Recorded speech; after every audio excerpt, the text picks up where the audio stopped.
ang tinatawag nating 360 visual inspection.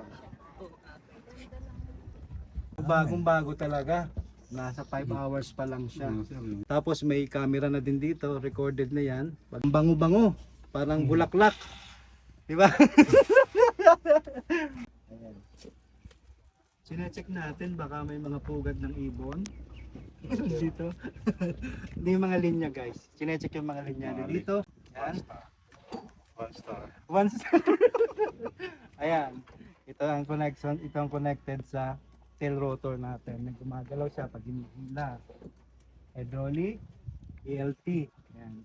Tapos may kinakapa dito na string. Pag tensado to, ibig sabihin naka-brake siya. May brake dito. May nandito yung brake ng ating rotor. Okay, ito, chinecheck ito. D-belt, 4 yan. Sabi nila, pinaka-tibay na belt ito sa buong mundo. Ayan. So, tinecheck natin kung may mga leakage ng langis. Kung may mga wires, everything. Unusual na nakikita mo. Dapat makita. Pati yung mga bolt na to, tinitingnan nyo ito. Mga may cracks na. Yan yung nakakonect doon sa ating tail boom. So, dapat lahat ito makikita visually.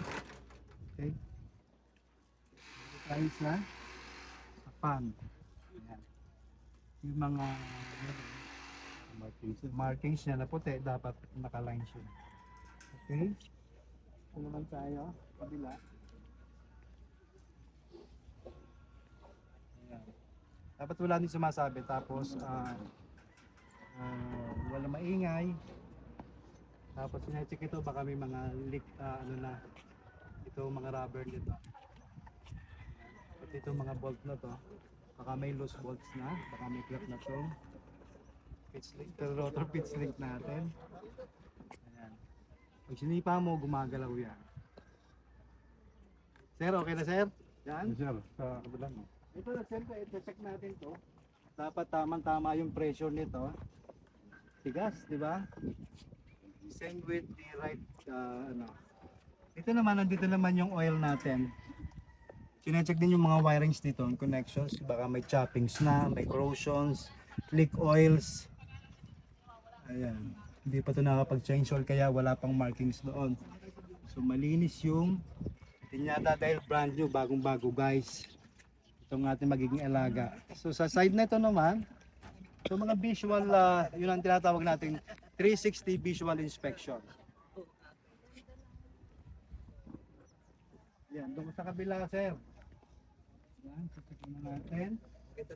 Kasama na natin dito yung before engine starting. Chine-check na natin kung may mga naka-on dito na off, dapat naka-off. Ayan, hawak ni Cap Alex yung checklist and then siya yung lilipad together with me. So ayan. Okay. Okay naman, kumpleto. So bagong-bago talaga.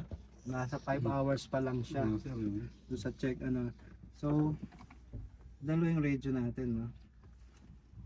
Ayan. Bago pa lang namin 'to nakita, guys, kaya compared doon sa ating ginagamit na orange dati, iba yung instrumentations, dito na yung lightings niya, di ba?